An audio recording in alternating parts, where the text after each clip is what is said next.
Vanakkam, Namaste Sitaram, and welcome to our next installment of that mini-series Balidhaan, that Balidhaan mini-series. Tonight we are going into the different Ramayans with different Purans and so forth, and we do that. We try to finish off or complete that mini-series.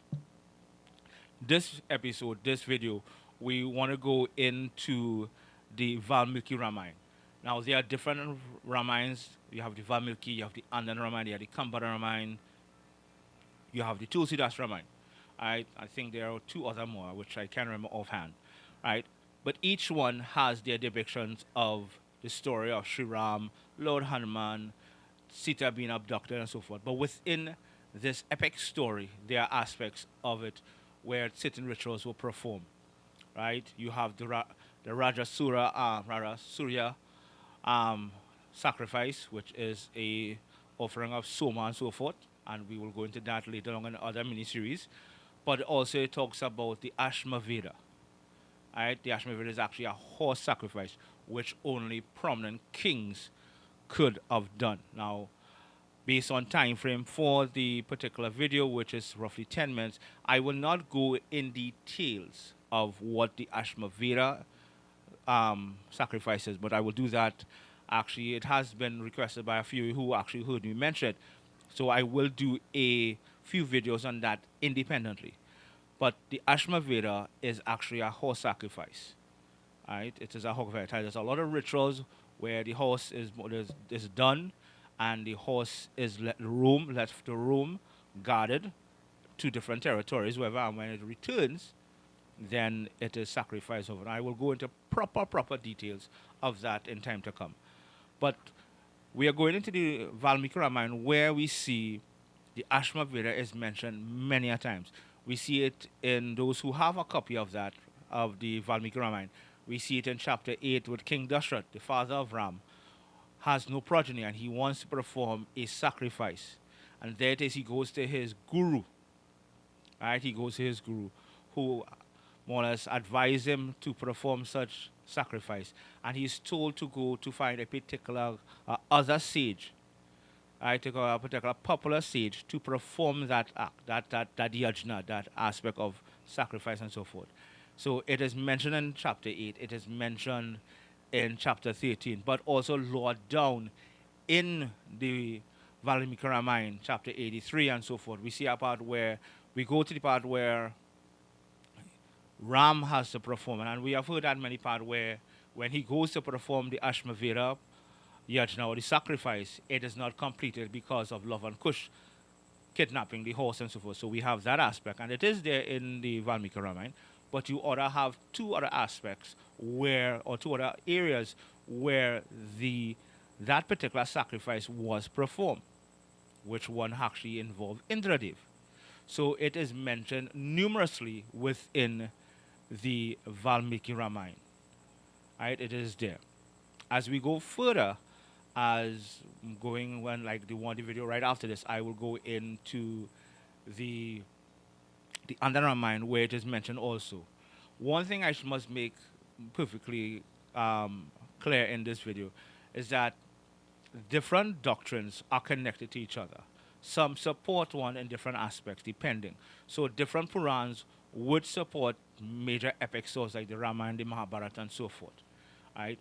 Different doctrines are connected to these particular things. So you when like, for instance, if you read the Anand Ramayana and so forth, you will see bunks of other doctrines that supports the different aspects of what it spoke of. Because when you read these certain scriptures or all the related stories, it is there. It may not be in the exact same format, but the fundamentals are there. So, likewise, the Valmiki Ramayana and, like for instance, the Ananda Ramayana are connected here because why? Both were written by Valmiki himself, by Sage Valmiki himself. Both were written by him. So there it is. You will see things that are mentioned together. That is mentioned in the that were mentioned. The Valmiki Ramayana is mentioned in the Ananda Ramayana because right, both had the same has the same authors. There are the different Purans like the Vayu, the Shiv, the Matsya Puran that may support aspects of the Tulsidas Ramayana or the Kamba Ramayana and so forth because it's either the same author or a student of the author wrote the other doctrines, whatever and so forth. So I just wanted to think that. Now, there are other people, there are people, not other people, there are people that would state that they follow more the Tulsidas Ramayana than the Valmiki. And there are many numerous reasons why you will get that. A lot of Vaishnava people will follow because why? It is known what time, in what era that the Tulsidas Ramayana was written, which was written in Kali Yuga. It is not necessarily pinpointed directly when the Valmiki Ramayana, even though when the Valmiki Ramayana was written, even though has been recorded as one of the oldest Ramayanas written. A lot of people will not, those who are Sattvic nature, would not align itself with some of the stories or doctrines within the Valmiki Ramayana or the under Ramayana because it is not fully Sattvic of nature. It has Rajasic aspects, it has Tamasic aspects, as in the Ashma Veda, yajna or sacrifice here. The Tulsidas and so forth does not give that aspect. It stays within the aspect, that lineage of Sattvic. Because in the beginning part of the Valmiki Ramayana, it speaks about Dashrath wanting to do the Ashmaveda sacrifice. In the Tulsidas and the Kamba Ramayana, you get, they say he wanted to put the Putrakeshti sacrifice or yajna to get progeny. Now, one, it is the Putrakeshti yajna could be also part and parcel with the Ashmaveda or vice versa. We do not know, as I do not fully know yet. I will research that in detail to know if they are will link together or they're just totally separate. But this is where you will find little conflicts. And at the end of the day, one has a choice to say, well, I associate with the Sattvic way, so I will follow the Kambara Ramayana. I will follow the Tulsidas Ramayana. If one like me is very much very open to put Sattvic, Rajasic, and Tamasic, I would read all, right? Even though I may be, let's say, I could be open-minded and still be Sattvic.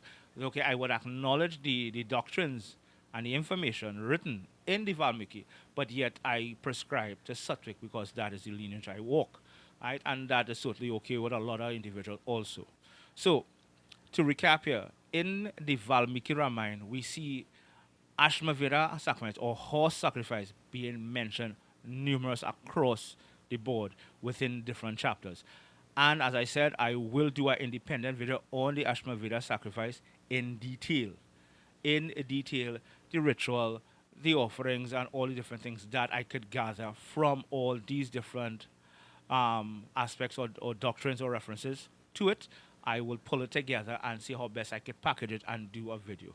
So this video was on the Valmiki Ramayana, showing where the Ashmaveda was mentioned, which is a horse sacrifice, which is a Balidhaan aspect, right? Join me for the second video, which is coming up right next, which is of the Ananda Ramayana, and that one is rather interesting. So please join me for the second one that is coming up right after. All right, Jai Sitaram, everyone.